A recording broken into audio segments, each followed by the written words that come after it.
Google information about outside on your keyboard, and that's your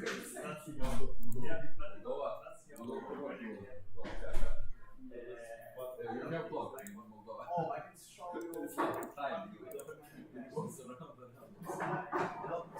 probably scared. Yeah, it's just like for mine. Yeah, there's something colors. Is it fun? Yeah. Oh, I can understand. No, I noticed. I'm sure it's for random stuff, so there's some kind of it's normal. Yeah. You can name. Show phone. No. Shop. No. Go. Okay, the next one. It's unlucky.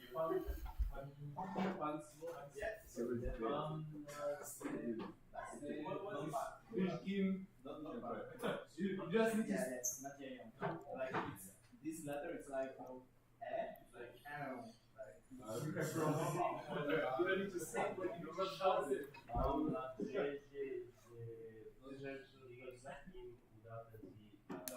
it's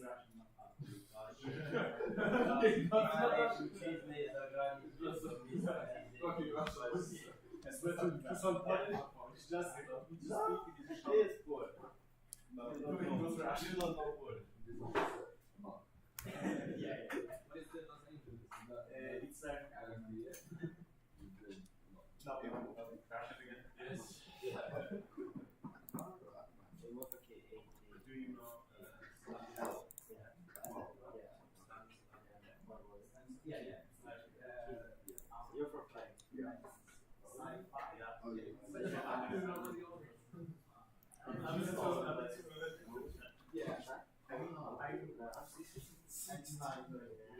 Okay, I think we could start. I think nobody else is coming, or if they're late, it's their problem. So, does anybody have experience with neural networks? Okay, nice, we have few. And then you're using TensorFlow or PyTorch or... Okay. In what? Okay. Because I know a lot of people that have experience in neural networks, but they're using Keras. For example, there's something already made, but there's a huge problem with that it's a high abstraction. Or I know people who are like, yeah, I'm using neural networks, and they just get a GitHub repo of YOLO or something, and it's like it works, but they don't fully understand the basics that are the math behind it. So today we're going to start going through the basics of the math, how we're going to implement them by hand, and how the learning of the models happen.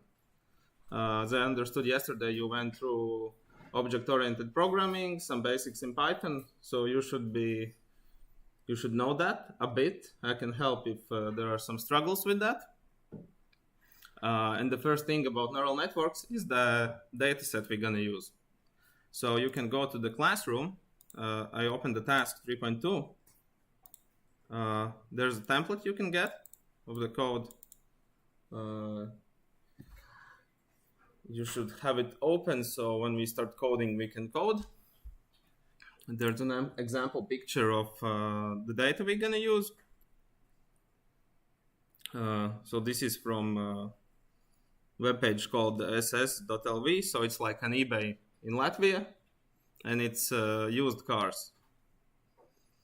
So what we're going to do today is trying to predict the manufacturing date and the price of the car, taking into account like how many gears it has, what type of engine it has, and all that stuff. That will be the first task for us today.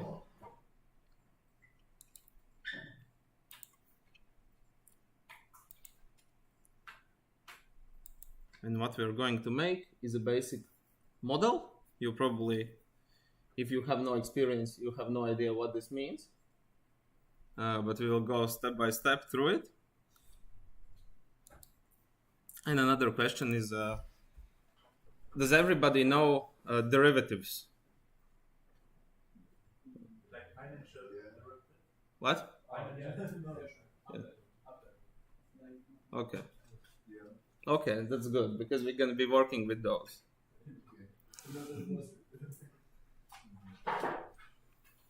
It's okay. Everybody has prepared, like the code is open, everything is ready. So when we start, so there's no delays there.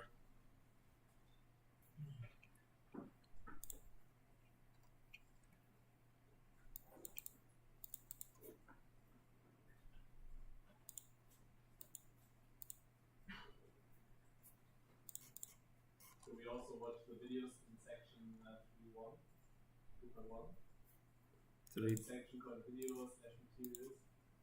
It was if you wanted beforehand, like yesterday evening, to watch something. It's just for preparation. Yeah, if you're curious beforehand, because these materials are what I like. This is 3 blue, 1 brown. Probably if somebody is interested in math, they know this channel. It has like the essence of calculus, like how everything works, like visually explained.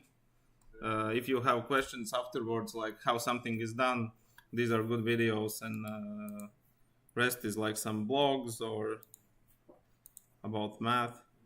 We will have some materials for each of lectures we're gonna give.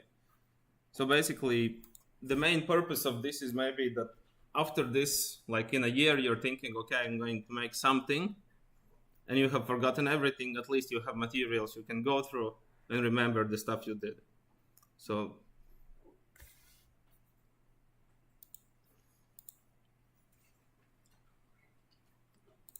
okay, we can start. So the data set we're going to have was that picture. I'm going to post it here in the Jamboard. Where is it?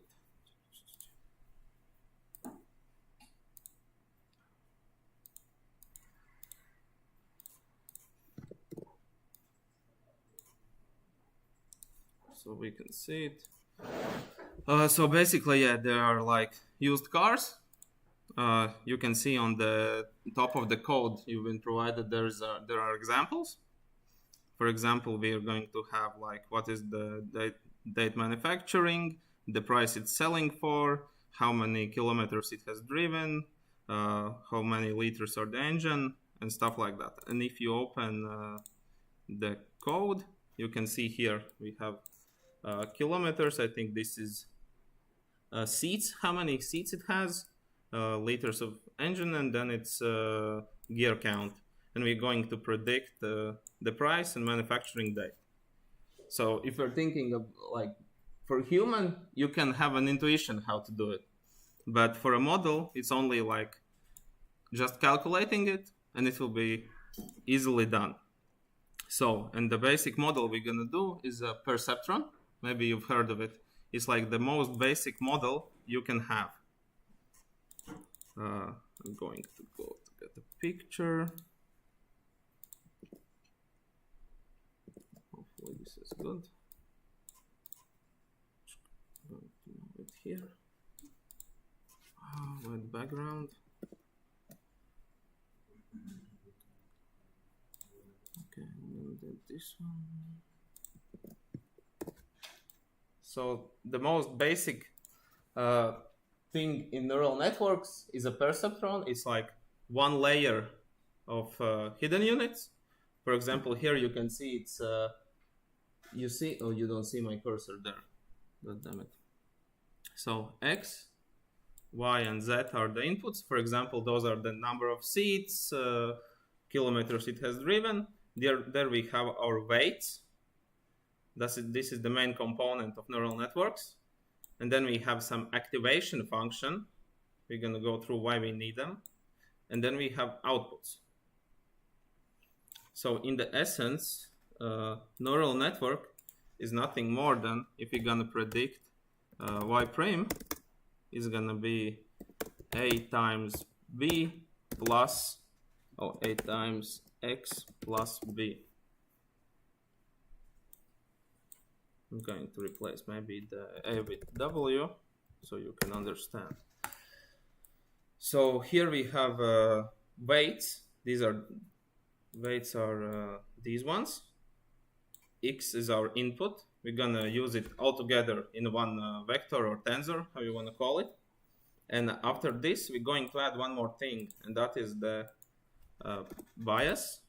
bias is fixed and is going to be added to everything.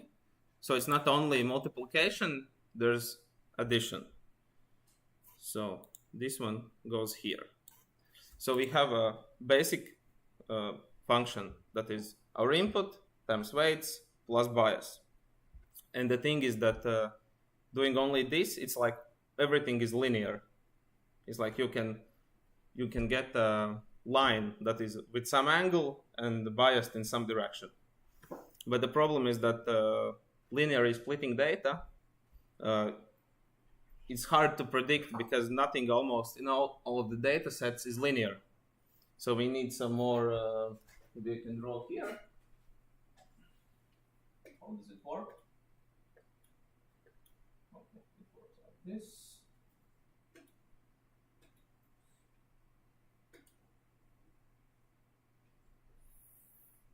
What is that?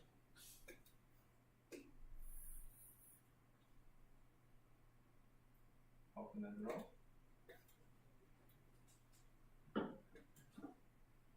Okay. If we have for example, here we have a lot of data points. You can put them in. I will put different colors so we can see them.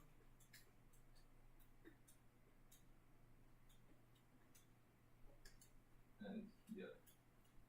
This is a task we're going to do next time, but this is for just illustration. For example, we have three classes that we want to separate. If you're using only this equation that I showed, that is linear equation, we can only separate the data like this or like this. We have only one line. The thing is that we need is some non-linearity. The basic one is step function. The next one they used was sigmoid function, then time age, and different functions. The idea is that it's non-linear.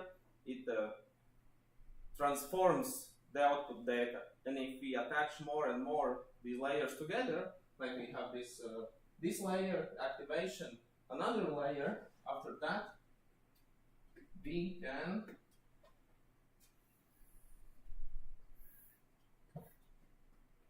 have the lines curved as we want. For example, it can go like this to separate one class, because with only one line equation you can do this. So that's why it's called, well, it's mostly deep neural networks. If you attach more and more and more layers together, you get more like the separation between latent information you want. For example, here it could be split like this, so we have three separations, but with this equation you can't do it. So basically we're gonna go through it. This is the explanation why you need it. So we're going to see how we do it. So the next thing is sigmoid function. I'm going to add a picture of it. Image. Okay, it has a bad resolution. But basically this is the function. So we change our linear output to fit this curve. And it's constrained by 0 and 1. And if we add another one, you can imagine it's like one output is like this, next one is the sigmoid function, and next one you can imagine more and more shapes could be fitted into it. So this is the basic explanations why we need it. And if you don't use activation functions but add multiple these linear layers, you basically, they can approximate to the one linear layer. If you add 20 of these, it doesn't behave differently than one of these. So that's why you need the separation of activations. So we could now open the code and see what we have there. I have a question about it. Yeah.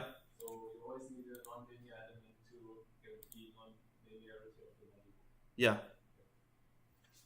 So is it possible to like construct one non-linear model by handling a lot of linear units? To construct a non-linear with a lot of linear? With only linear? No, no. No, because mathematically it would be the same thing, because it's always like multiplication and addition. And if you get the derivatives after that, it still is just multiplication and addition. So that's why you need the multiple components. Is it zoomed in enough? You can see everything? Okay. A bit more, okay. Like this. If it's more zoomed, then it's like 20 lines on the whole screen. So here we have the data. How many we have? It's like, I think 8 or, yeah, 8 lines of data we have that we're going to use. First, the model that we're going to construct consists of 2 linear layers. And here we have defined weight 1, weight 2, and bias 1 and bias 2. Here we need to decide the shape we are going to initialize them. All of this is not like math on just scalar values. It's matrix multiplications and matrix additions. So everything has shapes. So for example, here, if we have input features, we have input features 8. We can write here that we have 8. And then we're gonna decide what is the hidden vector. For example, if I open this image, you can see that the input shape is 3, the output shape is 1. And if we have another layer, as we're going to construct, added on top of it, this one could be how many outputs we want. It could be 1, it could be 100, is the hidden unit. That's why it's called like that. Only thing we care about and is fixed is our input. In our example, it's 8, and output is 2. That's what we're concerned with. Everything else in the middle, you can choose your own values. So here, for example, I'm going to put like 4. And on this one, we need to get 2 output classes from 4 inputs because the output of the first layer is the input of the second layer. And for bias is not 2-dimensional, it's 1-dimensional. So it's only a value that to add to it. If you have 8 inputs, you are multiplying each with everything, and then for each of the weights, you're adding a value next on top of it. So next we're going to do the equation we had written on the Jamboard. We're having input, what is weights, bias, and x value. So here we're going to multiply input with weights and going to add bias. This is a dot product, matrix multiplication. If you're using just like this, it won't work correctly because how can we check it? Maybe I can put a breakpoint here.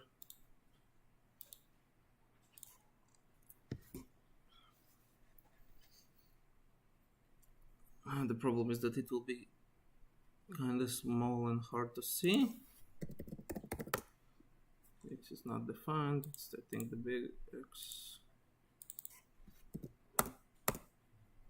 Okay, we have 9.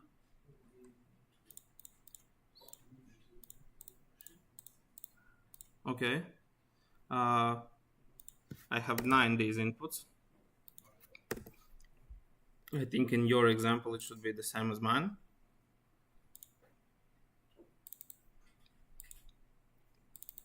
I will quickly check it.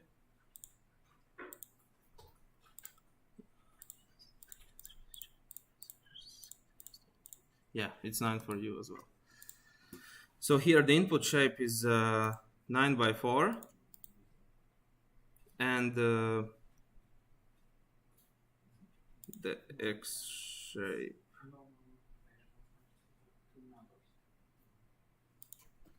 W1 1 shape. Yeah. It's not working. But why exactly do we have two outputs and not one that we are trying to solve the regression problem? What? Why do we have two outputs if we are trying to solve the regression problem? Because normally I would assume we only have one if we try to. Yeah, but we can predict two values. You can add as many if it's like this is a regression task. We're going to predict value, and you can predict 1,000 values if you want. The only problem with this kind of task is that the scale of the data.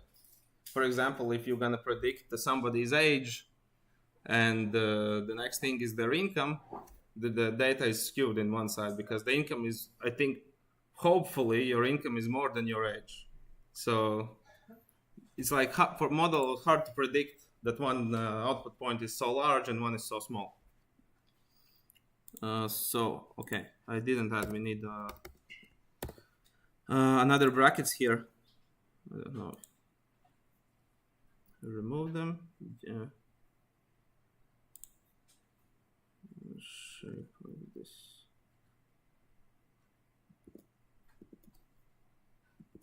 Okay.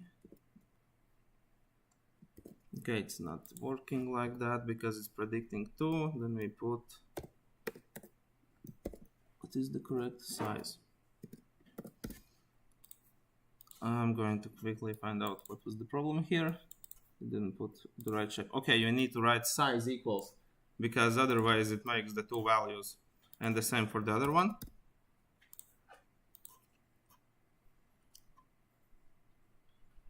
And yeah, that now it's correct. Okay. The next thing, we're going to add this sigmoid layer. The sigmoid equation, I'm going to add quickly. An image. Okay, this will be in darker color, but we should be able to see this. Okay, it didn't put the right one. Okay. Excuse me, I have a problem that it's not copying the image.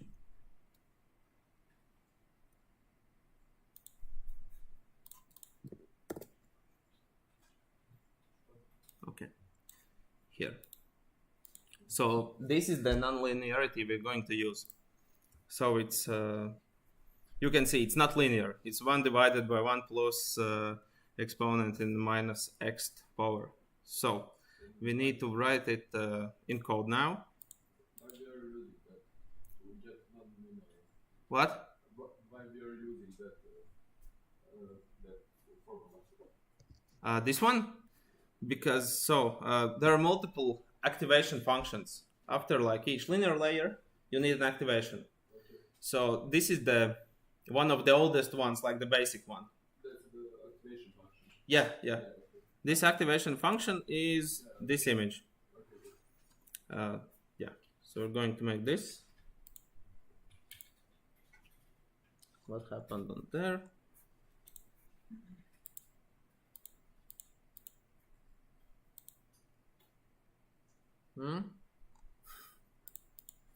This is working. This is not working.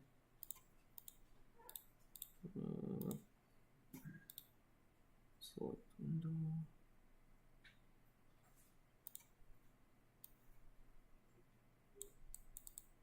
Okay. So we are here. So we need to write it as was the equation. So it's 1 divided by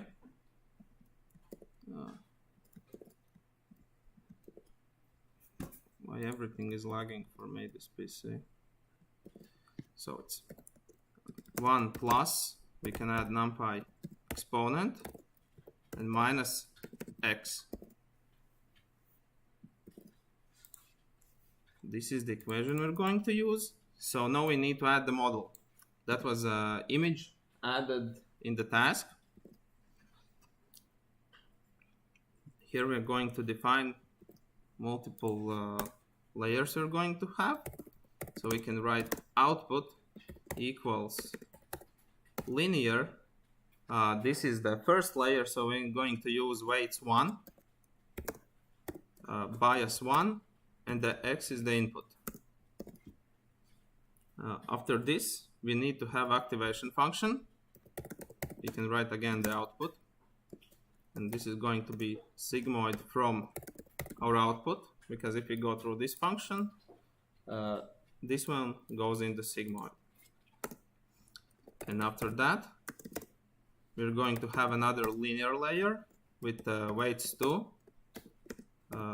bias 2, and the output goes in. And this output is that we're going to return.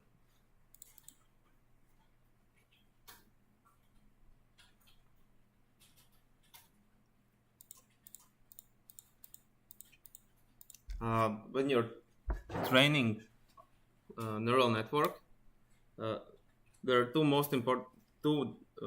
main things you need to be aware of. What is your data? And the next one is what is your loss function? Loss function is like a metric, how close you are to the goal. So there can be, for multiple tasks, there are multiple loss functions, but for regression tasks, we can use absolute error, squared error. So next we are going to implement mean absolute error. I'm going to add a picture to the. You're not doing the Sigmoid function yet after the second goal of the Yeah, there you need to be aware of the data you have. For example, we know that the sigmoid function's output is from 0 to 1. And if you're going to predict the price, for example, 3,000, you're never going to get it because the output is 1, maximum output. So there are different activation functions that you could use on the result. For example, there are rectified linear units that has like 0 to plus infinity output, so there you can use it. But mostly, if you don't know the output range and it can be different, then you can just use the last linear layer as the output. So after last linear input, we don't use the Sigmoid function. Here we don't use. Later on, we're gonna maybe use some activation functions. Maybe not in this lecture, but tomorrow. Or... So the next one is loss functions.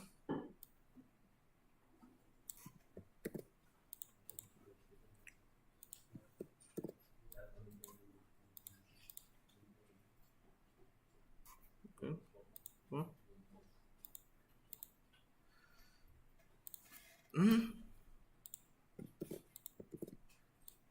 Okay. Like this. So we're gonna look at two loss functions. One is mean absolute error, and other is mean squared error. So what is the difference? MAA loss. We're gonna get some graph to see. Okay, here is a.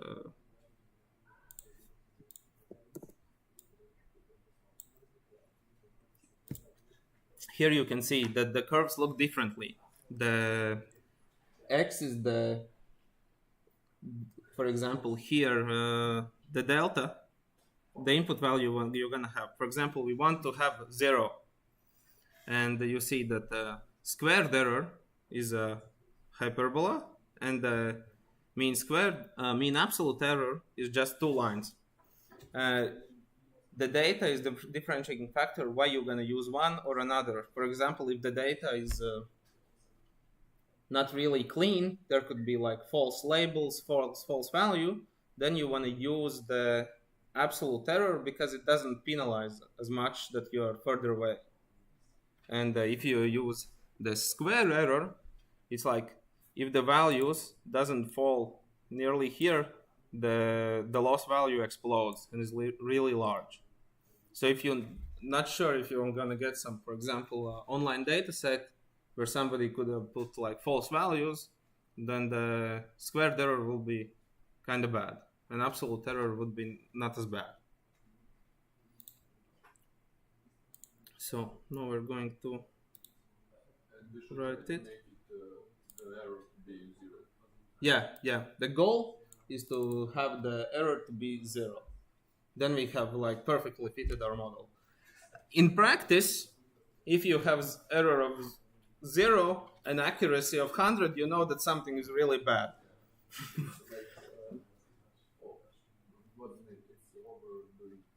The name is overfitting, but overfitting mostly is that for now we're not going to do it like that. On the afternoon we're going to implement there. You're going to split the data in train and test, and there you can see if the train is like really decreasing and test is going up, then you're overfitting. But even if everything is 100%, probably something is not right. If you have 90% or something, then it's okay. Because even in the most popular data sets, there are purposefully some few mistakes. And in some publications, somebody's like, I got 100%. But you know that that's not right because there are 3 false labels. So it's like hard to check for these kind of errors because 100% is never good.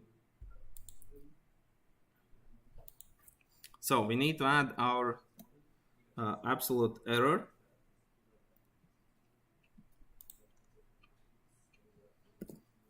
So here we can add, you can add as a sum or as a mean. It could be the same. I will add as mean. And then we're gonna add Numpy absolute. And there is y prime minus y. So y prime minus y. So it's the y prime is our output and y is the truth label.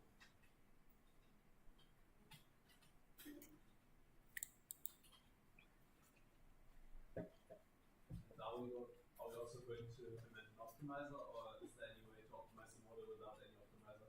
Because normally you... Yeah. That is the next thing. First, we're gonna see what are these are the layers, and on top of this, we're gonna add optimizer. So here you can probably run it. It shouldn't crash, and it crashed for me. Okay. What else we need?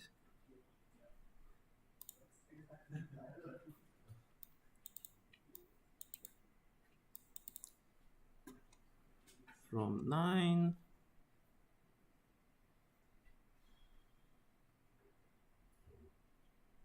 Okay. I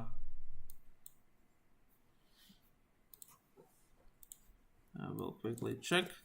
I think I made a mistake with the shapes. 9. Okay. Yeah.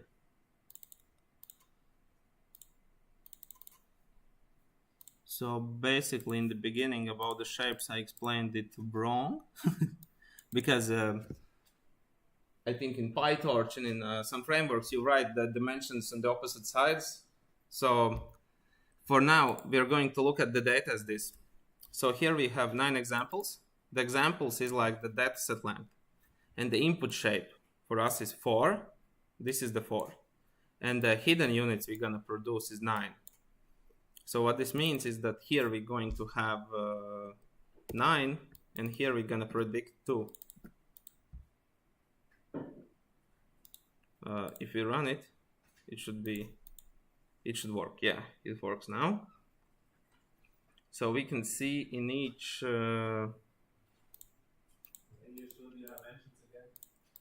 Yep. So we start with the thing is that we're using tensors. That is like we have this size dimension and then the data dimension. If we put a breakpoint here on the x, I will show. So x shape is 9 by 4. 9 is the length, and 4 is the dimensions we have. And after a linear layer, for example, one linear layer the first one should convert it from 4 to 9. So the first dimension stays the same. After first linear layer, it's 9 by 9. And after second one, it will be 9 by 2.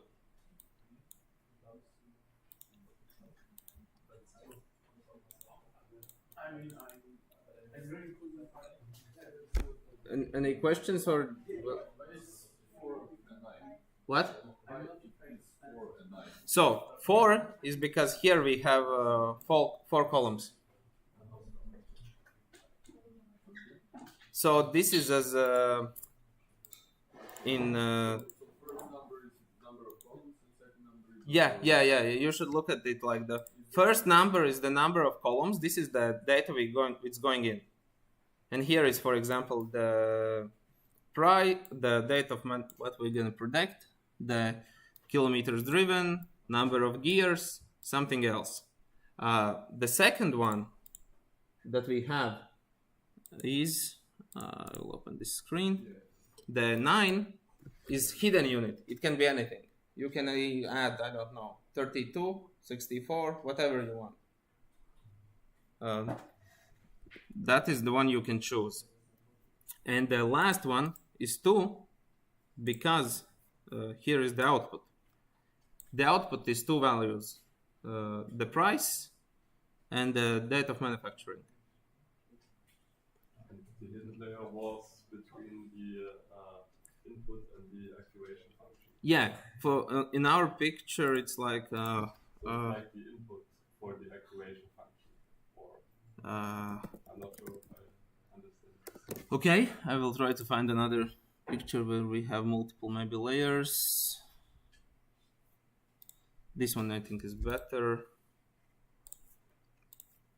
I can add it then here. So the input, you should look at it as these are, it's written wrongfully, it's not layers, it's data. So this is the input data. Here we have 4 columns. These lines are the layers. Because it's linear layer, everything is connected to everything. And after this here we have, it's stacked together, linear layer and sigmoid. And where I've written hidden size like is 9. The 9 part is this shape. Is it one hidden layer or 9 neurons in the layer? Yeah. So the output is 9. After this, we're going to multiply to get to 2. So here again is linear layer and sigmoid. No, we didn't have sigmoid on the second one. So the output is only 2. Here, for example, is 1. So you're going to change the shape of the data by multiplying with the different matrices.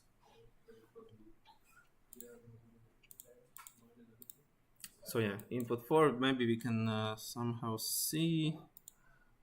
We can put it like here and then go through the values. Here we can put X shape. Here we can put output shape. It's not defined yet. So the input is 9 examples with 4 data points. After the first one, we get the output of it's still 9 examples, but 9 data points. And these are not known to us. We don't know what the model is predicting inside the hidden layer. It could be anything. After this, we get sigmoid. Sigmoid doesn't change shape. It just moves the values with the nonlinearity. And the last one is again, and now we go from 9 features to 2 features. And these 2 features, we're going to teach the model that it is the date of manufacturing and the price. So basically in neural networks, a lot of people talk that it's a hidden box that you don't understand the inputs, the hidden side things. But there are some hacks that maybe we can go through the next week. You can see what it's doing inside. But for now, we assume that it's not known to us. And is everybody, the code is running and you get the output? Here you can see that it's predicting, the same thing for everything, because the It's not learning, it's just one forward pass. And we have defined the weights as uniform and zeros. So the loss value is kind of large. So okay, if we have this working, then we can go to the next thing, that is how can we teach the model.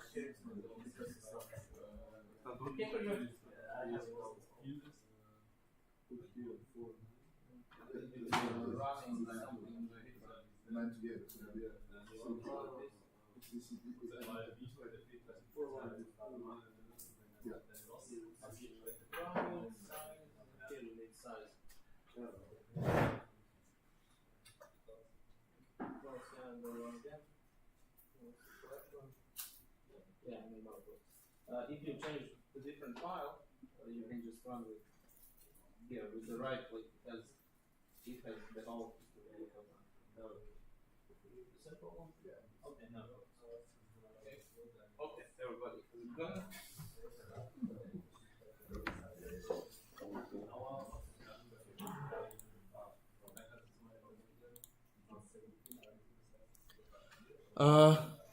So now we have a model with 2 layers, and we can execute the forward pass. That's not actually like machine learning, because it didn't learn anything.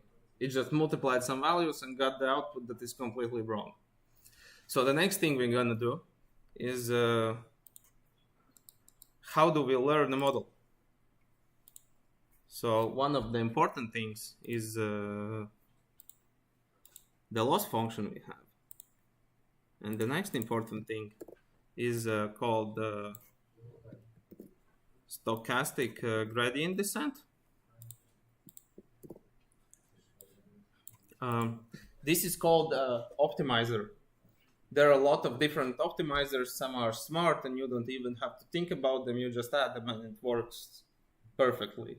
This is the most basic one. And the idea is that here you can see, this is the weight value we have. So the x-axis is weight, and the y-axis is the loss function, the cost. And what we want is that the output matches the label, like the given value. So the cost is 0. And to get that, we need to move to the weight to the optimal place. And there we have some incremental steps, how we're going to do it.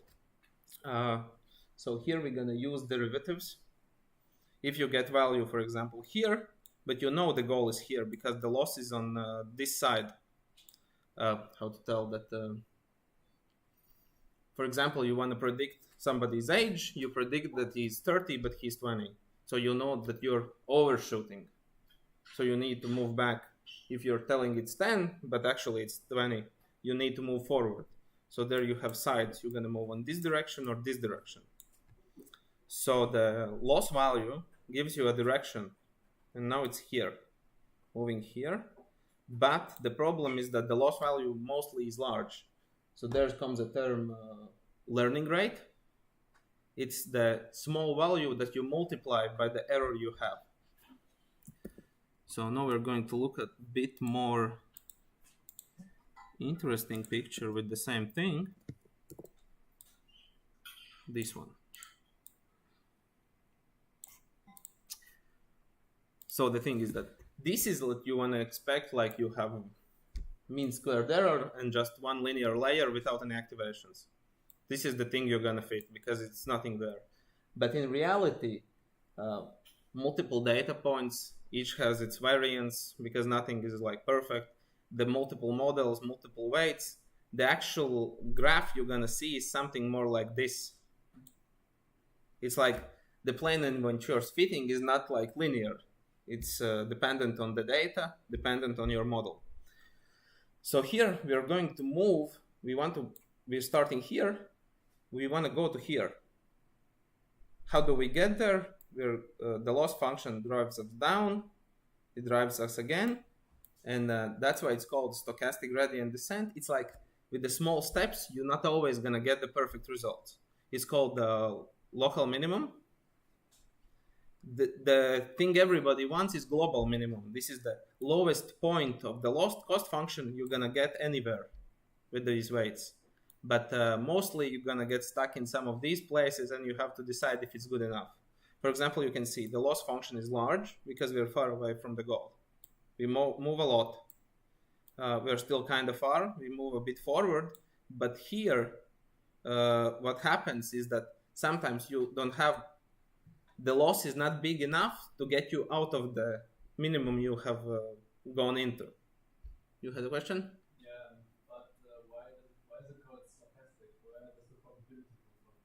I mean, it's obvious that you are looking for minimum, and therefore you're looking for descent, but what the probability does stochastic? It's like, so basically you could call it gradient descent. There's like, in the math side, there's nothing much really stochastic. I don't even know. Maybe it's because of how weights are initialized. And that's one thing. Another thing is that now we have nine samples and we're just going through them. Yeah. Another thing that we're going to have is that if we have like million data points, you can't use all of them at once. So you get it into a mini batches. Okay. So what samples you get in each batch determines on which side you're gonna go. Because if you get everything from same class, it's gonna move everything to one side. This is not optimal for other classes. So I will replace this picture with where is it? Maybe this picture could be replaced with this one. This looks a bit better. How it actually will look, because there are a lot of data points. And it's not even 3D. It's as many dimensions as you have the data points in. For example, if we move to hidden size is 9, it's 9-dimensional. It has as much dimensions as you want. So the problem here is that, for example, here it's like really bad predictions. And here is the best prediction ever you can get. So you're trying to slowly move with the loss value. But the thing is that, for example, you see here is a little pocket. You can get stuck and not get out. So there you need to think about the learning rate you're going to use.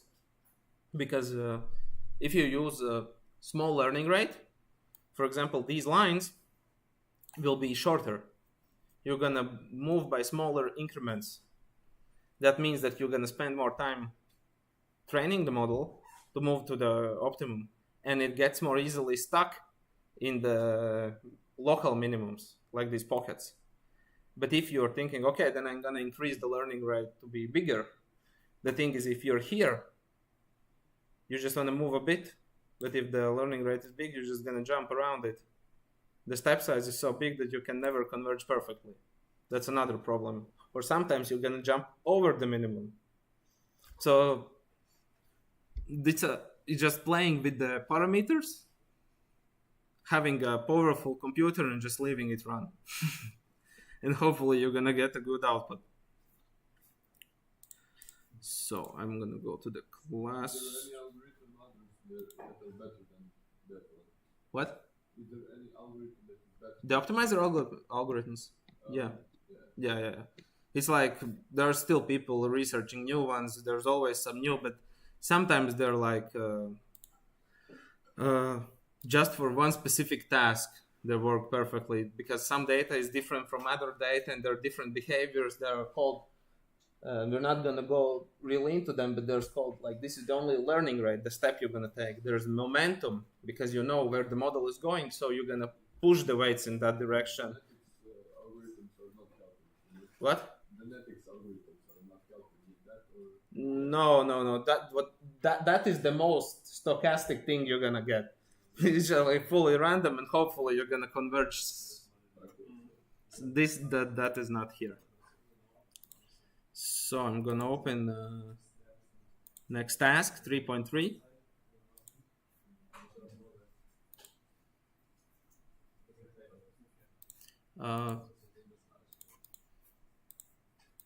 So a new task is open. It should be open. Should we return like this task now? What? Should we return this task? Yeah, it would be better just put it there. What is happening with the internet here?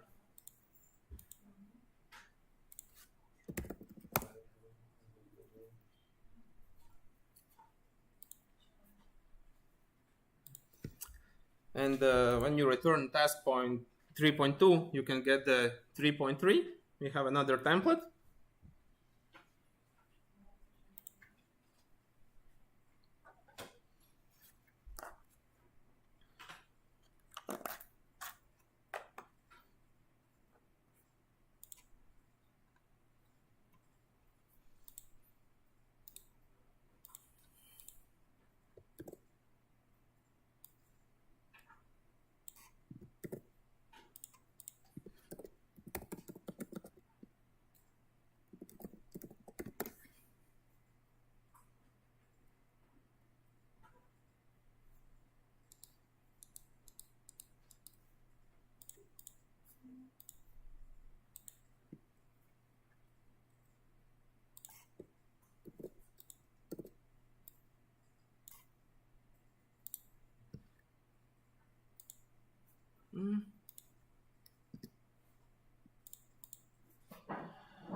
No, it's not copying.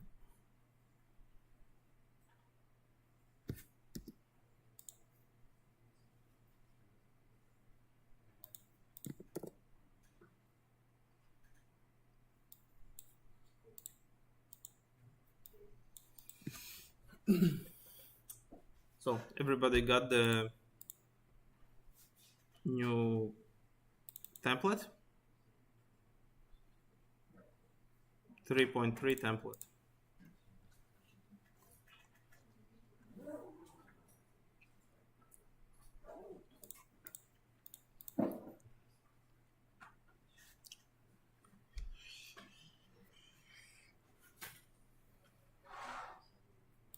Okay, well, everybody is submitting anything new. I can maybe draw a little bit.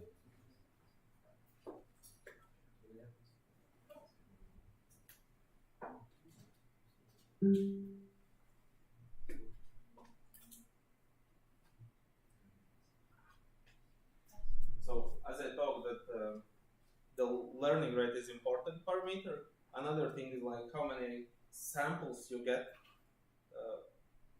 like on how many parameters you're learning at the same time. For example, I'll put the previous picture we have as a reference here. This thing that if you have a goal here and your sample, for example, is like the weight is here. The thing is you want to move the weight here. But for example, each different sample has a loss function, like the cost in different direction. For example, one sample wants to pull it here, another sample wants to pull it here.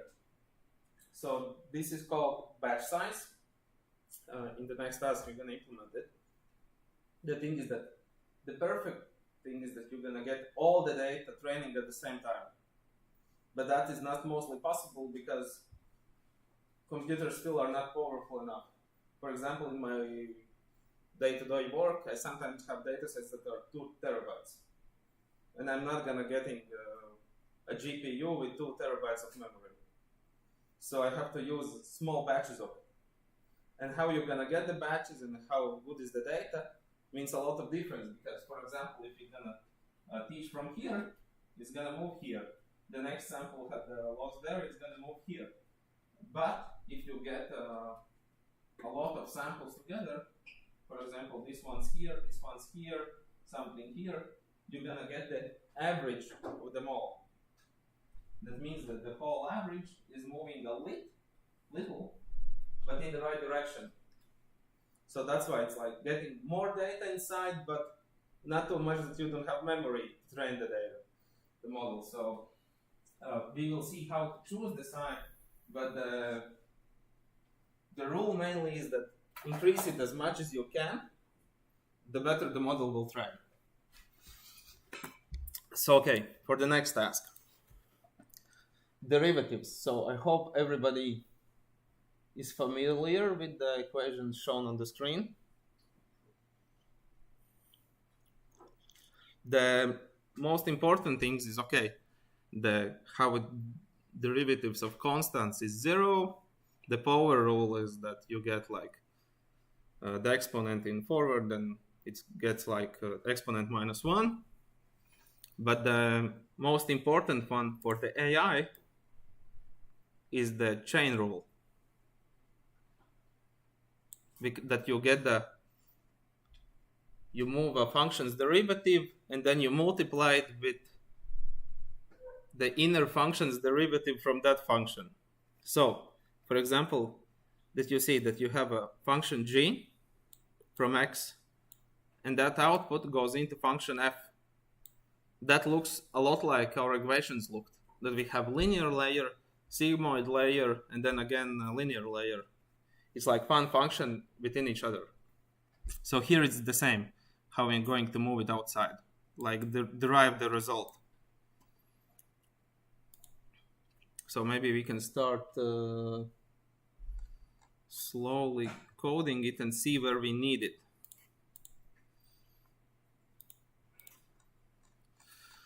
I'm gonna switch the screen to the one we need. It's again something wrong.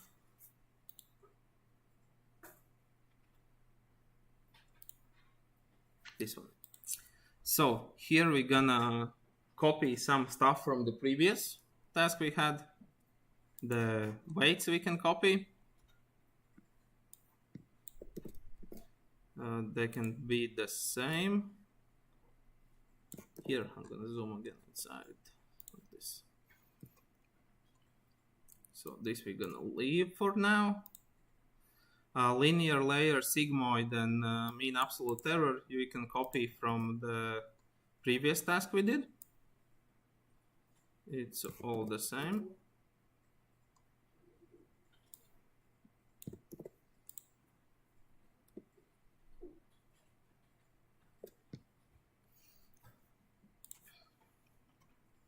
So now we have the same thing we had before. Here we have a training loop, okay? So the next thing, that the stochastic gradient descent works on derivatives. So basically, the best example as always is this speed, acceleration, distance. That if you integrate acceleration, you get speed. If you get derivative of speed, you get acceleration. So it's like the difference, like in one time step, what difference does it make for the function? For example, if you have increase of speed by acceleration like 5, that increases the speed in that time step. So here is the same. What part of the function's output does one weight or one bias value contributes? If we have a loss of 100, we want it to be less. So we get like what part it contributes to the bad loss function. The cost is high. So that we're gonna get. So first thing is derivative of weights. Before we wrote the equation. So what do you think? What is the derivative of weight? It's like weight multiplied by input plus bias. We're gonna, any ideas? The output derivative with weight.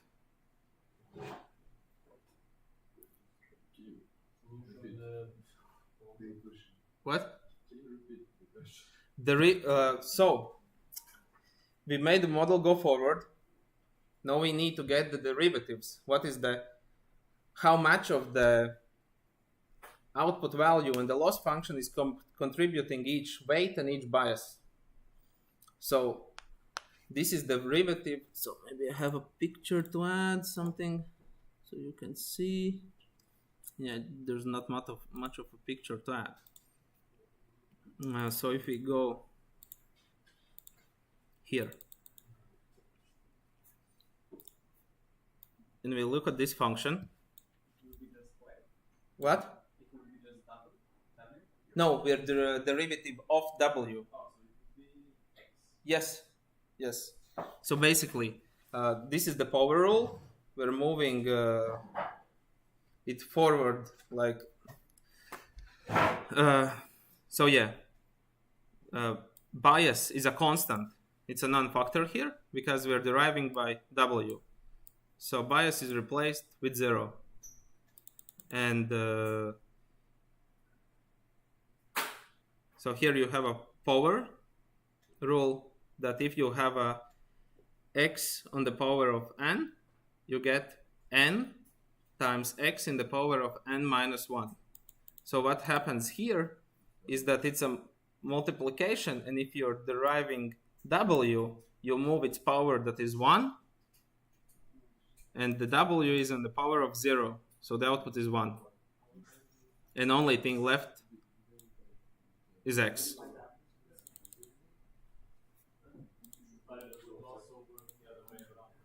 What?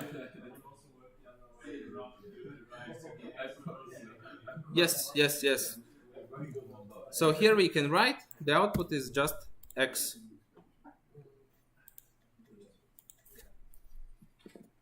So the next one is derivative of bias in this equation. So we know that what? Yes. It's only 1. So on linear layer, dx linear. Yes, it's only w.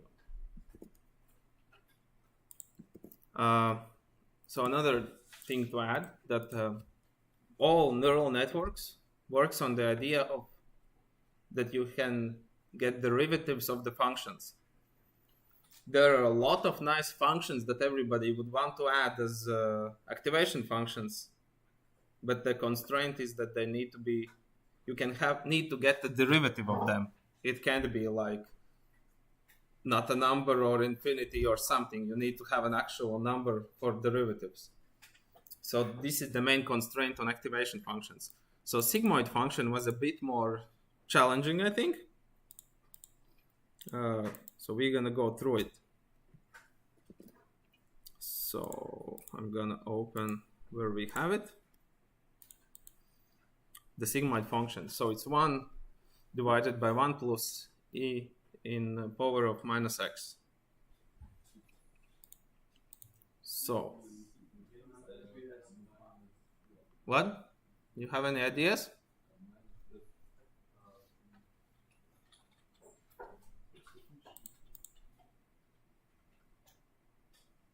Derivative of x here.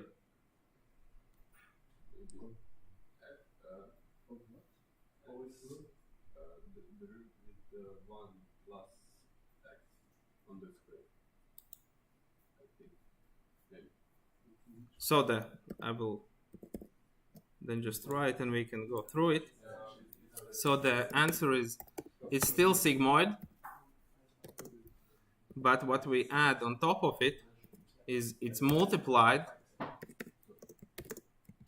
by 1 minus sigmoid from x.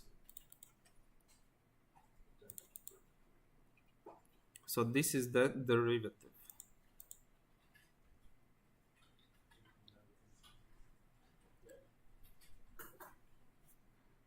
In practical sense, mostly in neural networks, you're not gonna do the derivatives by hand. This is just to understand. If you're gonna get more complex functions, like really pain in the ass to get the derivatives. And sigmoid was a popular one because it's good, but you can see the problem with it, that it's like the exponent function, and in the derivative you get 2 times the same function. So it's not computationally efficient. It takes a lot of resources to get it. So the next one we're gonna write is the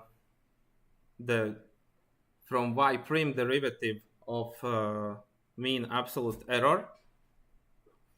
There what we're gonna write is, so we have it here. So we write y prime minus y, And I think it's divided, right? It's divided by, again, absolute and the same, y minus y prime minus y.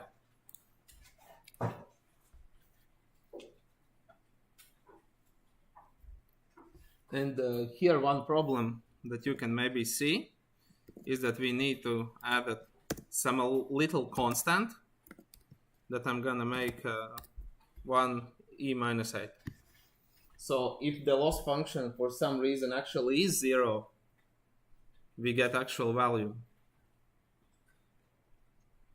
If the y minus prime is 0, then we're gonna divide by 0, and the Python interpreter won't like that.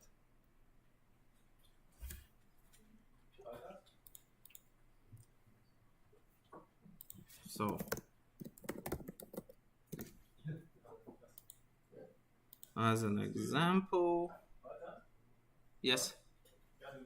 Why are we hard coding the returns when we're using the methods? What? Why are we hard coding the return statements in the methods? But we're not hard coding the values. If you call the function, the only thing we're going to do is calculate. So we're not writing that the, for example, hard coding would be something like return 5. This would be hard coded return. Yeah. But if you're doing it like this, it's still a calculation. This is how you're gonna get the result. In that case, it's clear, but regarding DW linear, we're just returning X. Yeah.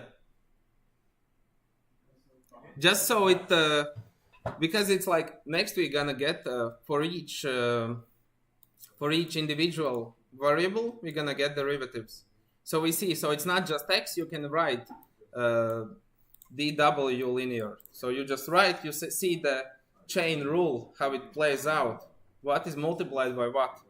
So basically in each framework you're gonna use for neural networks, all this happens in the backend. You don't see it. It's like in PyTorch, it's called autograd. For each time you calculate something forward, it automatically calculates this gradient that you're gonna get. Okay. Yeah. For the derivative of the absolute arrow, when do you get the 1 to the power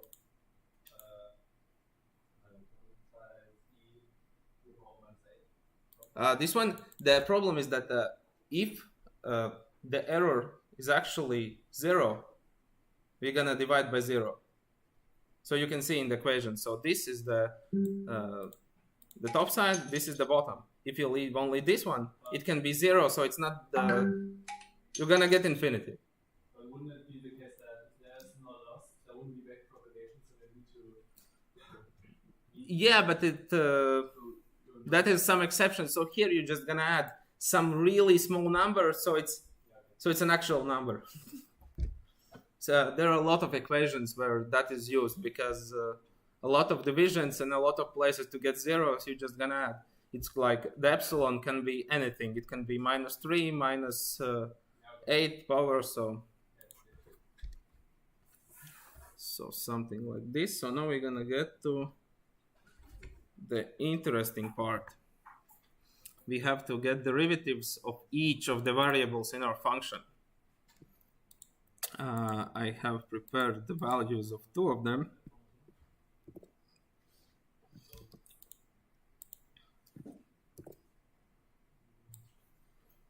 So here the important thing is remembering the chain rule. Why it's doing like that?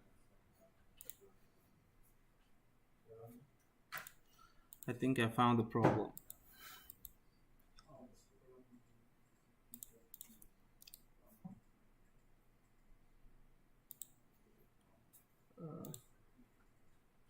I think for this viewing program and my snipping tool, it's the same shortcut, so it's always it did the same.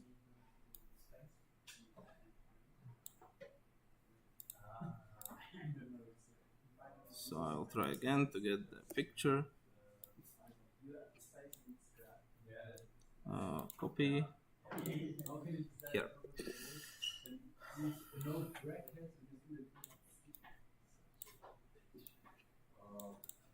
Can you repeat once again when we use like multiplying times asterisks and the other one when we have like vectorial product? Yeah. Because you showed that we cannot like multiply by asterisk. Again? Can you open the code? Yes. Go up. And, this one? 39, yeah. When we multiply by this sign and when we multiply by normal sign. This is matrix multiplication. I think in yesterday you have like it's called Numpy, for example, dot, or it's the same. It's dot matmul. It's the same function. The only difference is that dot looks at last 2 dimensions, and matmul I think looks at. You can define what it looks at. So that's the difference only. And this is just a short way to write the dot product. If you're gonna multiply, for example, here you wanna add something, you just add. If you wanna multiply each value, for example, by 2, you just add like this. But here we want to multiply each element. I think you went through how it works.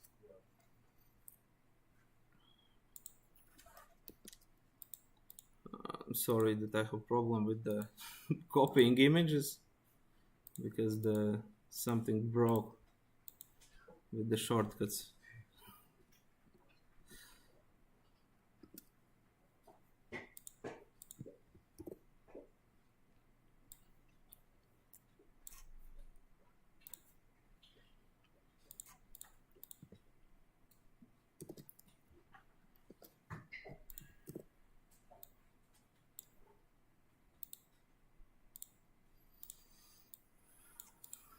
So here we're gonna see 2 derivatives.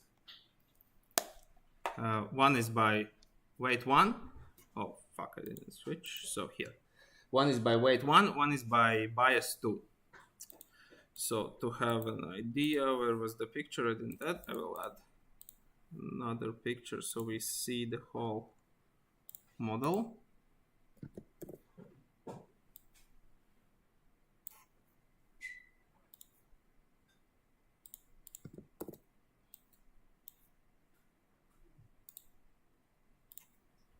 So here is the model that we implemented. So here it's written the equation of linear layer, sigmoid layer, and the whole model is linear layer of sigmoid layer of linear layer with regarding the x input. And the loss function is mean absolute error. So now we want to get the derivatives of the loss function. We have y prime, that is the output of the model, and y is the output, the truth label, the true value. And for each weight, we want to get the derivative. That will be the how much it contributes to the error we're gonna get in the end. And that is the value we're gonna multiply with the learning rate to get the model to learn. So here is we can start with bias 2, because as the chain rule here states that if you have a function of function, you have one derivative with the second derivative. For example, the absolute error here, you can't get a derivative of bias 2. So what we do is that bias 2 produces y prime. So we get this derivative by y prime and multiply it by the layers derivative from bias 2. So this is the easy one. And as you can see, the chain rule can be as long as you want. For example, you can have a model with 1,000 layers. This equation will be kind of large. So here it's only the derivative of weight 1. You can see that we're error function derived by y prime Then we have the next layer's output derived by derivative of sigmoid function. Then we get more into that. So we have sigmoid derivative from the first linear function, and then we get the last one. Yep. Sorry, what was the meaning of the derivative of the loss function again? Just said what So the idea is that if you get derivative of each of the variables, that is weights and bias. If we open the code.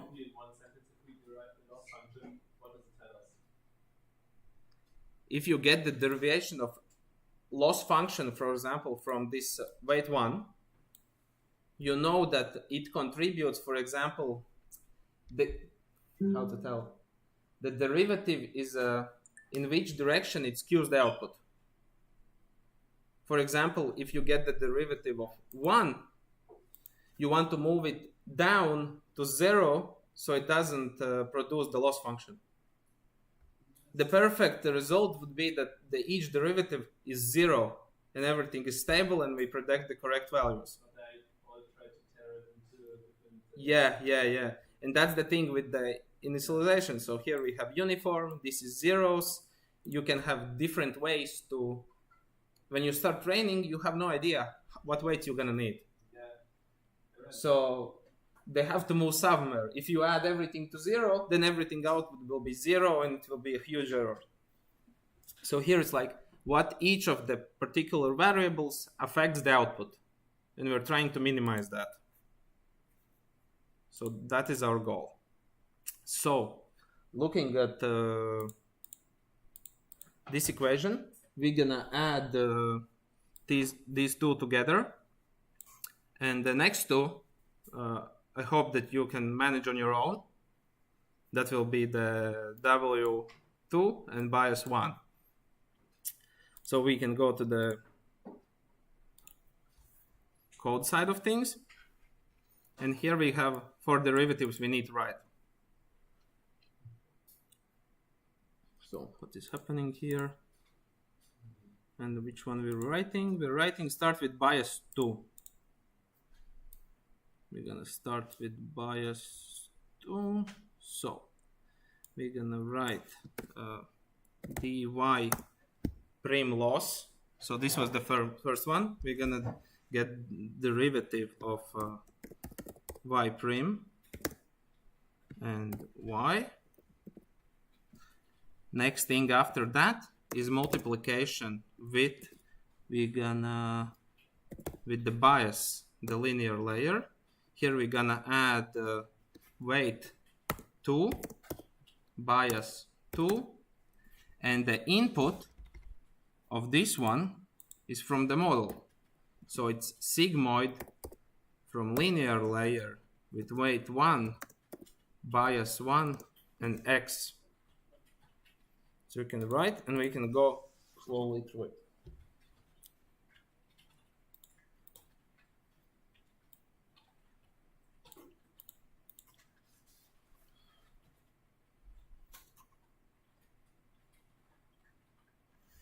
So basically, as the chain rule stated, derivative of loss function with the predicted output value. Then we get the next derivative from that. It consists of linear layer. So we're going to get derivative of linear layer regarding B2. And the input of that was all the previous actions we took, and it was linear layer and sigmoid layer. I hope it makes sense. And now we're going to write the W1. That will be a bit of a mess. W1. So here we're gonna write more. So we're gonna get, we're gonna write it.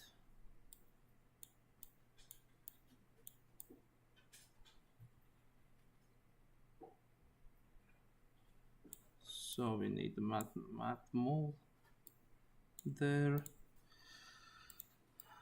So we're gonna get dy prime loss again. Here we put y prime. Here we're gonna put y. Another thing, we need to multiply it with the dx linear. This is not the return. I will write it here, d1. We should multiply it with the inner function, what is dx linear, from w2 bias 2, and here we're gonna put all the previous thing, what was sigmoid and linear with weights 1, bias 1, and x. So looking at this, we only wrote the beginning. So we have 2 more things to go. What? To code? Yeah.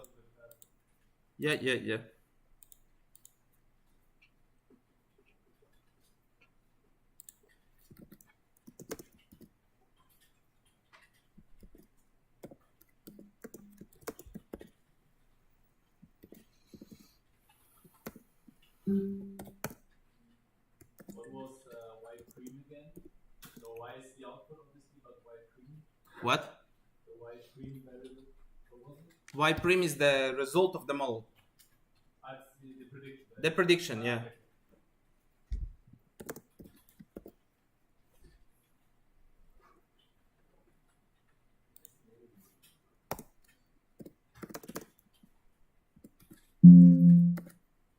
What was that? So this one, and now we have dw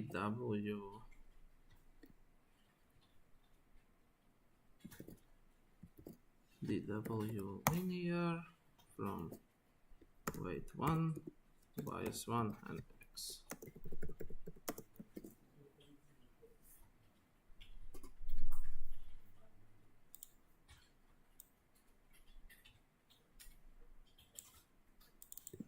And the return value will be d3.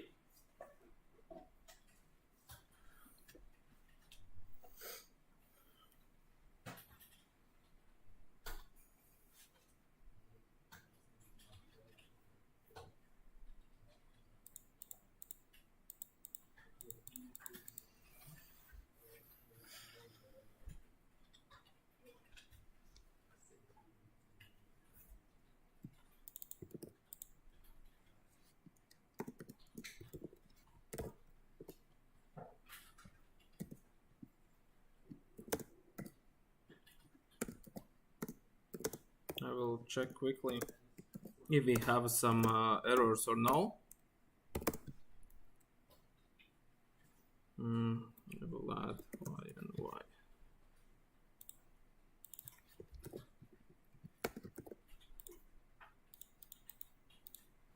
So probably the best way to look at this chain rule is that look at it as an onion, and you're peeling it one layer by one layer. So the most outside layer was this loss function. The next layer was the linear layer. Then there was the sigmoid layer. Then there was, and you need to go as deep as where is the variable you want to get the derivative from. Go a little bit down, please.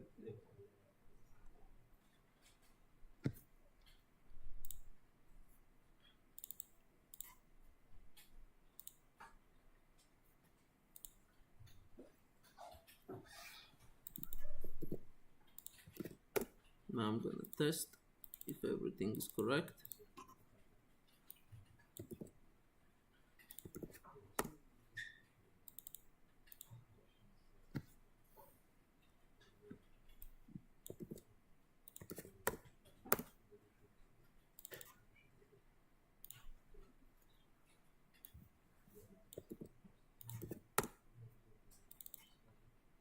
do you have two uppercase Y's in the parameter pass for the function call?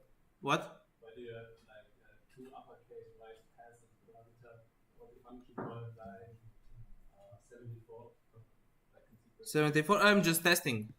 But why the two Y's as a parameter? Because I didn't do a forward pass, so it should be the same shape as the Y. So the loss is, the calculated loss should be 0, but the idea is just to check if the shapes are correct. And they're not.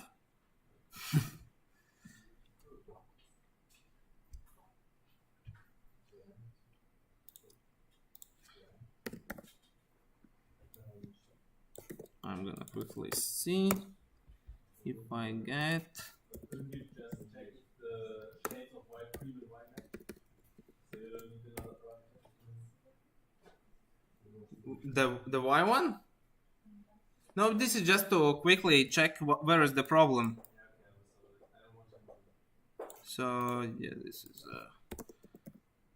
axis -1. I will quickly fix, then I will explain why the problem was occurred. So 991. Now we're gonna get there one. Yeah, why? Want to predict something that's a Y prime, then you need to measure how far it is off. That's a loss. Why without prime? Y prime is what the model predicts. Why is the actually they have the loss function that measures how far is the path.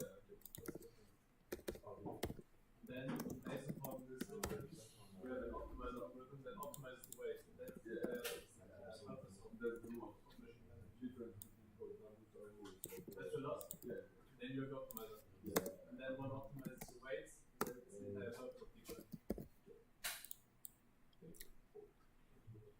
So why did we have that error?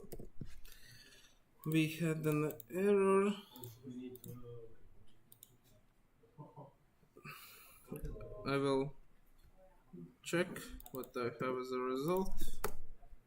is it problems with the way we wrote the whole equation, or The problem is inside here. Basically, the code I have now is correct. This one. Probably tomorrow or next week we're gonna go more into this, but the idea is that the shapes of the data, for example, if we have the first layer was 9 by 4, then was 9 by 2, or some these different shapes, and you need to multiply them together and get the correct outputs. So here we need to change. The expand dims function just adds extra dimension. If you had something, for example, like this, what it does is it adds like another brackets around it. And the squeeze function is the same but opposite. If something is one dimension that it shouldn't be, probably it removes it. It's only for the multiplication purposes. And maybe here, I'll quickly check again, maybe. Okay, I think maybe here it's not mul, because it's not linear multiplication. Yeah. What? I can put it for you to rewrite on the Jamboard.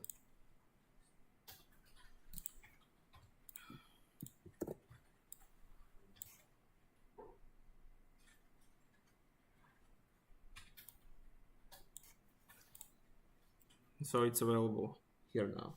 we got like errors like that. We just put a function expand dimension that will allow us to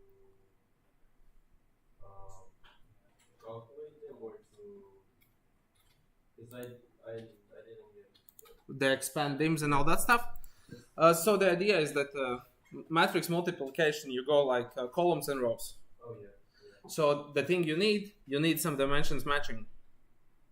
And the dot product works on the last two dimensions.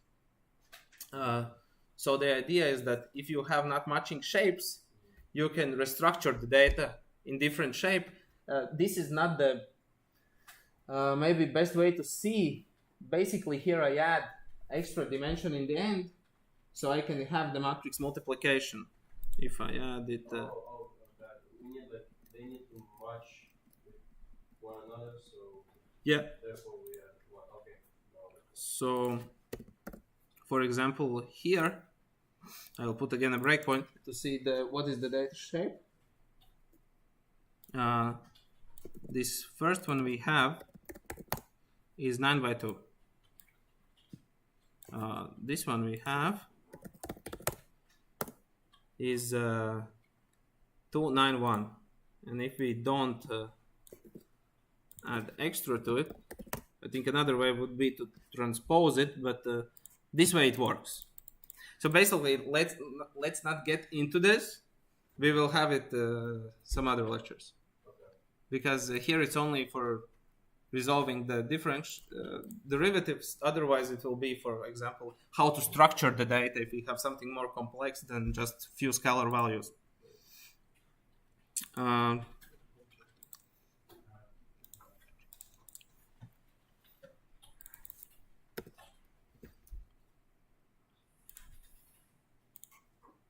do you pass a negative value for the x's? What? Why do you pass a negative value for the x's? Like -1? It means it's how indexes work in Python. You can select like axis 0, 1, 2, something, something, but -1 is the last one.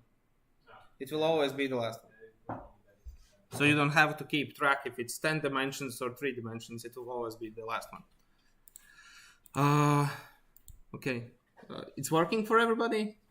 Okay, you probably not tested it, right? Yeah, we're not running it. So basically, I will give you some time to write these two equations.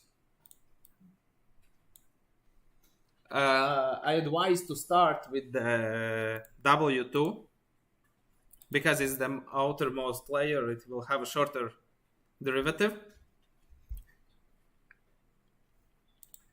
And the logic to go is the same as we had, for example, here. And for the bias 1, it's the same as we had for weight 1.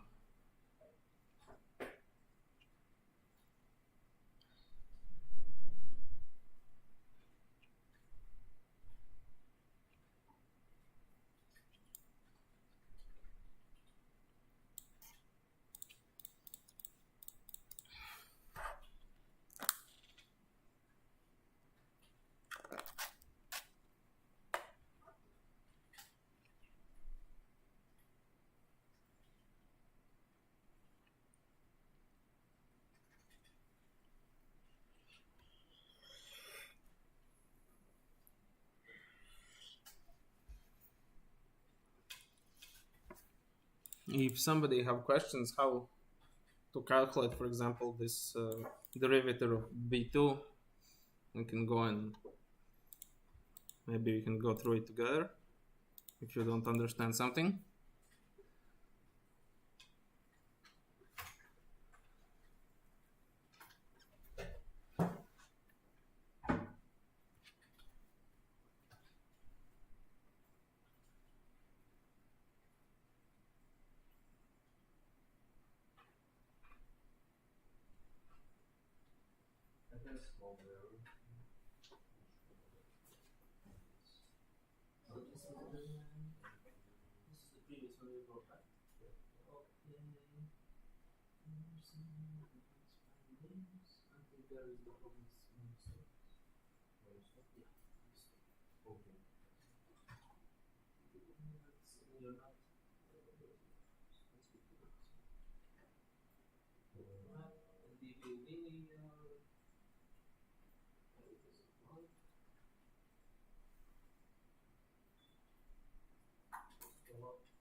So basically, okay, so basically, these two equations are for these two.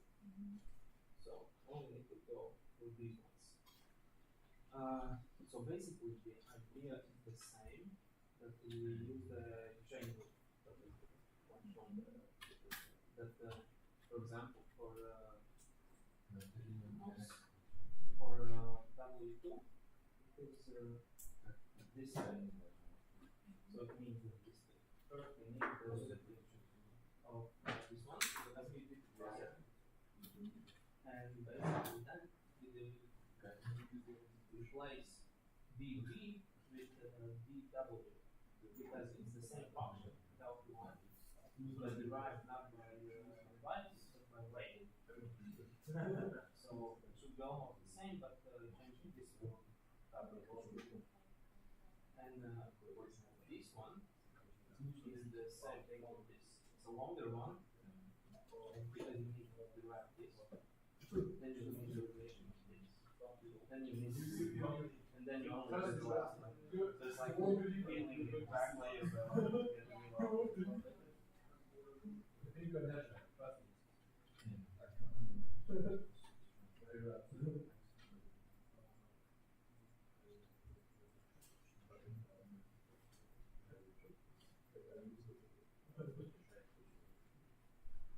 also has to change the layers for value because I have started around that I want to have this for 5. So I'm on the lost market for data 1. Yeah. So this is the equation probably I have to do, but not for the value but V1, right? Yeah, but the main thing you need to know is that V2 is in this layer and V1 is in this. So it will be more similar to this equation. So it means this is about the layers. How did you go? Okay. So we need to struggle through this one, and after this we won't get any derivatives by hand anymore. This is just to get the idea of how the basics work. I agree. It's similar to this one. Yeah, it's how it's gonna be. The only thing is that this one chain of thought. So I don't think it's not worth it to do it. yeah, I do it, but it's like it's not from the side. Yes. So it's not like write these two equations. So yeah, I mean we had to remember all by heart. What were those? They ask us what's the basis of values and but it's not this is the model. And you can calculate so this is like the shortest derivative. Yes. You will just function and then for the layer one. So here you write the chain root. So you can make and then you get the recognition from linear by and for this one it's a bit harder because it's more like this one because you have to go deeper because of the then you get the recognition function the second function and then you get the G1. Do you help? Or no? This is why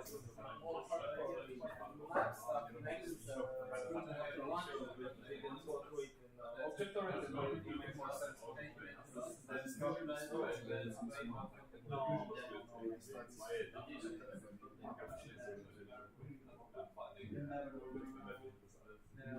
Yeah, that's what I think. The most important thing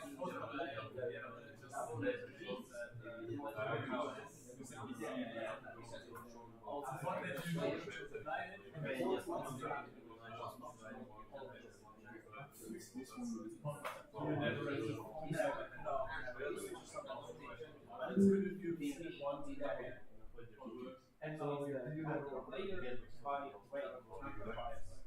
So this, for example, this one,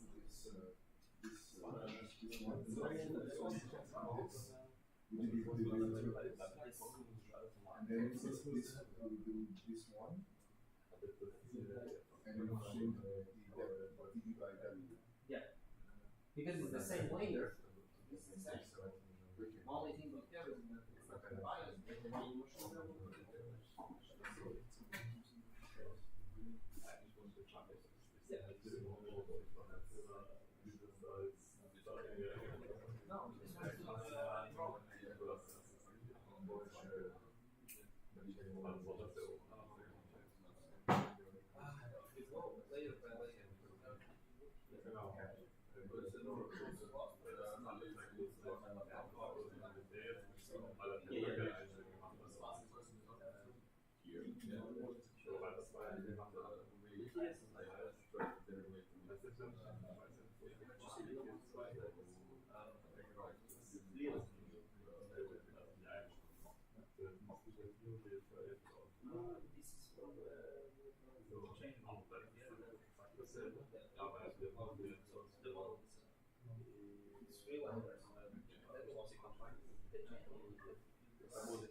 You think that like 3 minutes I will start talking about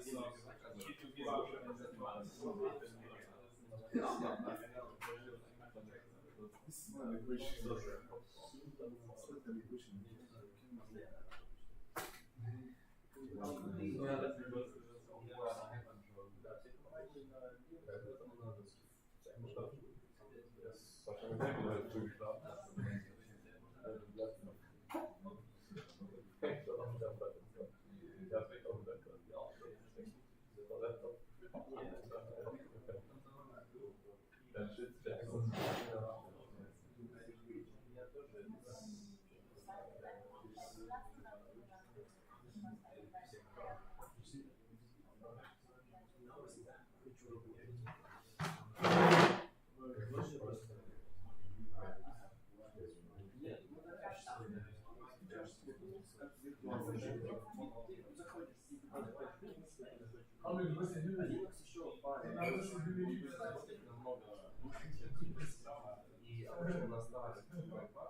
won't go this way.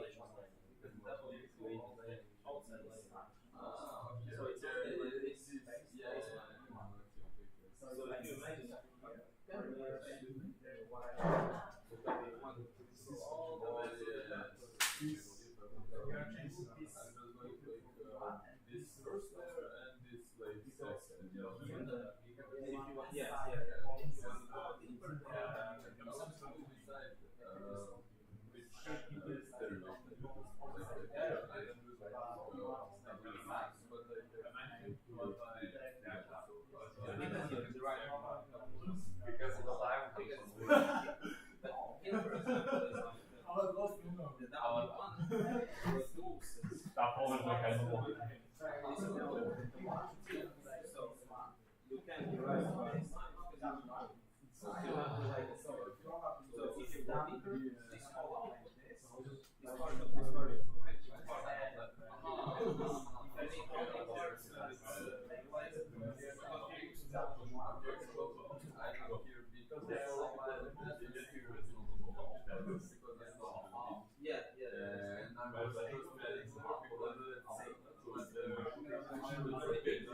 like second.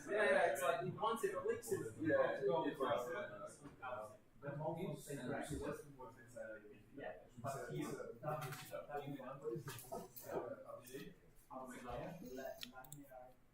Okay, I will start to write. You can probably get the steal from me.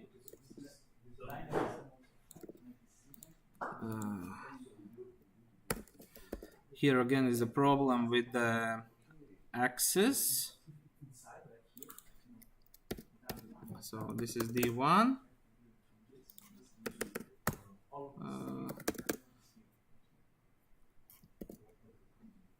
So this is here we go again. Expand dims I think we need. I will probably just give you code after this because it may be hard to write everything now. Because next after lunch we need to continue with other stuff. Why do you expand the dimension again? Because the derivative of the weight has a shape. Because weight is a matrix and the bias is just a scalar value. Bias you can just multiply. Weight you need a matrix multiplication.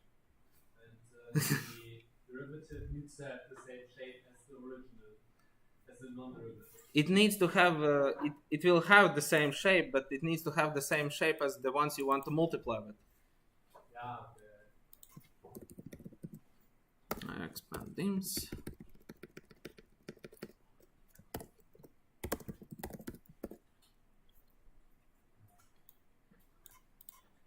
Here again those two.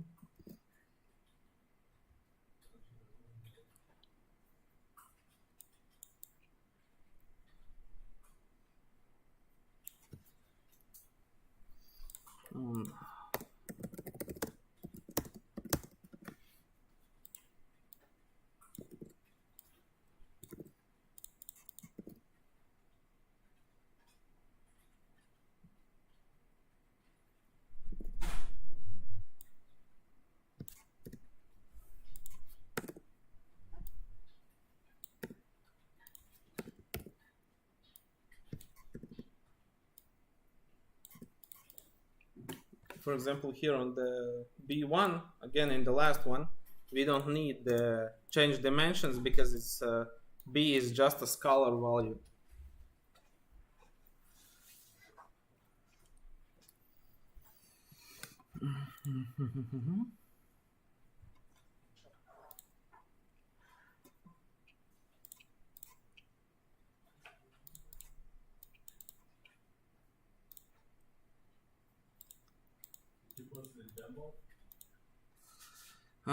Yeah, I'm thinking maybe better is just to. That would be better, otherwise I would recommend. Yeah, I'm thinking maybe I can copy somewhere where somebody can just copy it from. I'm thinking where to put it. Okay, I'll just put it in Jamboard for now.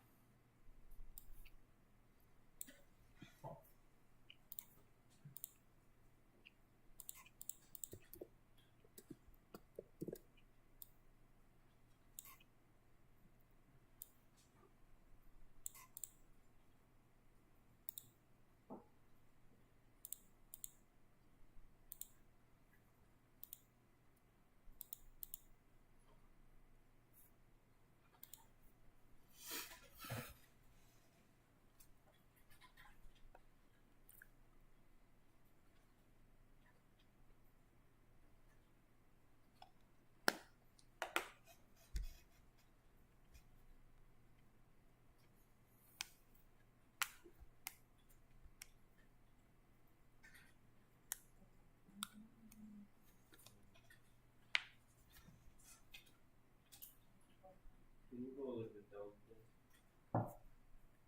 Maybe that's post EW for Alcubus. No, which one I didn't post? Oh, Yeah. sorry. I will get these two.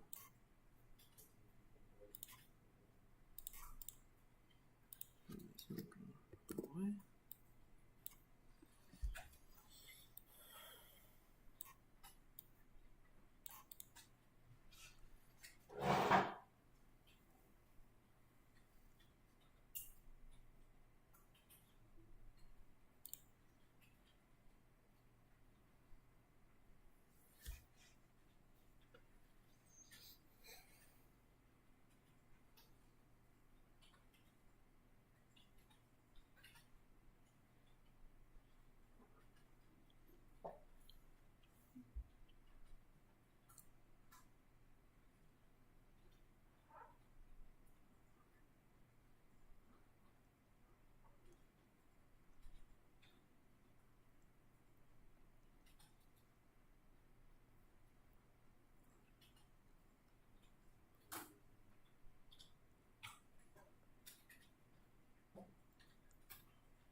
Can you go a little bit up now, please? Can maybe just change to this?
Okay. So now just write the stuff that I have on the board, and we can now go for lunch, and after this we can continue.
Everybody managed to write this?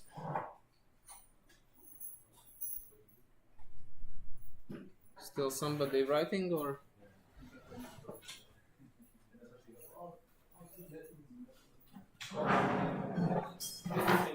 The pain and suffering ends, and the next part will be not as much math, but more seeing how the model trains. What? Yeah.